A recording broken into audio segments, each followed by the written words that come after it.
तुळजापूर तालुक्यातील मेसाई जवळगा येथील ग्रामस्थ वीज पुरवठा सुरळीत नसल्याने आक्रमक. तुळजापूर लातूर महामार्गावर चक्काजाम आंदोलन करण्याचा इशारा. बिबट्याच्या भीतीमुळे दिवसा वीज देण्याची मागणी. पुण्याच्या मुळशी टाटा धरणातून 2 टीएमसी वाढीव पाणी सोडण्याची मागणी. शेती सिंचनासाठी आणि पिण्यासाठी वाढीव पाणी सोडण्याची स्थानिकांची मागणी. लातूरच्या आडत बाजारात सोयाबीनला 5,000चा भाव. चांगला भाव मिळत असल्यानं शेतकऱ्यांकडून समाधान व्यक्त. वाशिमच्या रिसोड कृषी उत्पन्न बाजार समितीत हळदीच्या दरात जोरदार तेजी. हळदीच्या दरात 1,430 रुपयांची वाढ. हळद प्रति क्विंटल 16,130 रुपयांवर. बुलढाण्यात यंदाच्या रब्बी हंगामात हरभऱ्याचं पेरणी क्षेत्र वाढलं. मात्र घाटी अळीचा प्रादुर्भाव वाढल्याने शेतकरी चिंतेत. हरभऱ्याच्या उत्पन्नात घट होण्याची शक्यता.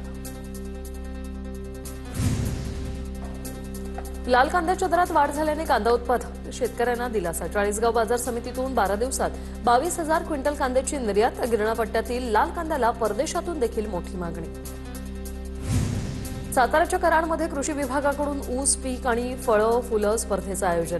ओंकार पाटील आणि प्रशांत गरुड यांच्या ऊस पिकाला प्रथम क्रमांक मिळाला. या स्पर्धेत शेतकऱ्यांनी मोठा सहभाग घेतला होता. खोपोलीतील शिंदेच्या शिवसेनेच्या नगरसेविकेच्या पतीची हत्या केल्याचं प्रकरण. मृत मंगेश काळोखेंच्या हत्येचं सीसीटीव्ही फुटेज समोर. काळोखे हत्या प्रकरणी आतापर्यंत 7 आरोपी अटकेत. खोपोलीतील मंगेश काळोखेंच्या हत्या प्रकरणात 7 जणांना अटक. रायगड पोलिसांनी आरोपींना ताब्यात घेतलं. मुख्य आरोपी रवींद्र देवकरचा दुसरा मुलगा धनेश देवकरलाही अटक. मुंबई अहमदाबाद महामार्गावर महालक्ष्मी उड्डाणपुलावर 2 कारचा भीषण अपघात. खड्ड्यांमुळे समोरील कारने अचानक ब्रेक दाबल्याने मागून येणारी कार धडकली. या धडकेत कार थेट डिवायडरवर चढली.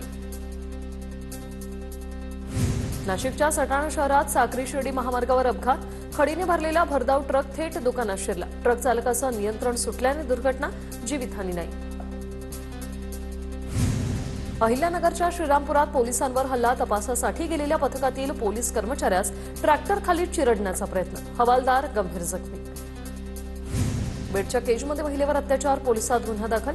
भाजीपाला घेण्यासाठी शेतात बोलावून महिलेवर अत्याचार. 57 वर्षीय आरोपी मधुकर म्हस्केला पोलिसांकडून अटक.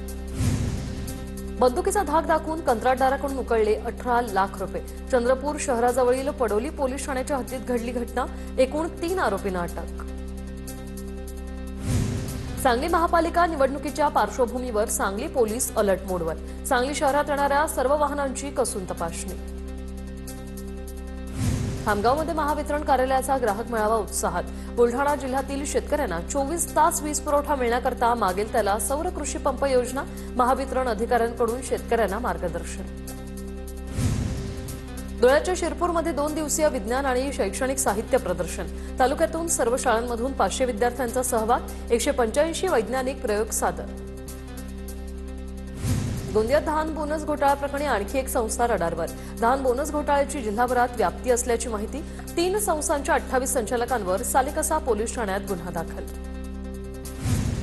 एकविरा देवीच्या देवस्थान ट्रस्टमध्ये गैरव्यवहाराचा आरोप. पुजारी गणेश देशमुखांकडून गैरव्यवहार होत असल्याचा आरोप. ट्रस्टचे अध्यक्ष दीपक हुलावळेंनी कोट्यावधींची अफरातफर केल्याचा आरोप. अध्यक्ष दीपक हुलावळेंनी पुजाऱ्यांचे आरोप फेटाळले.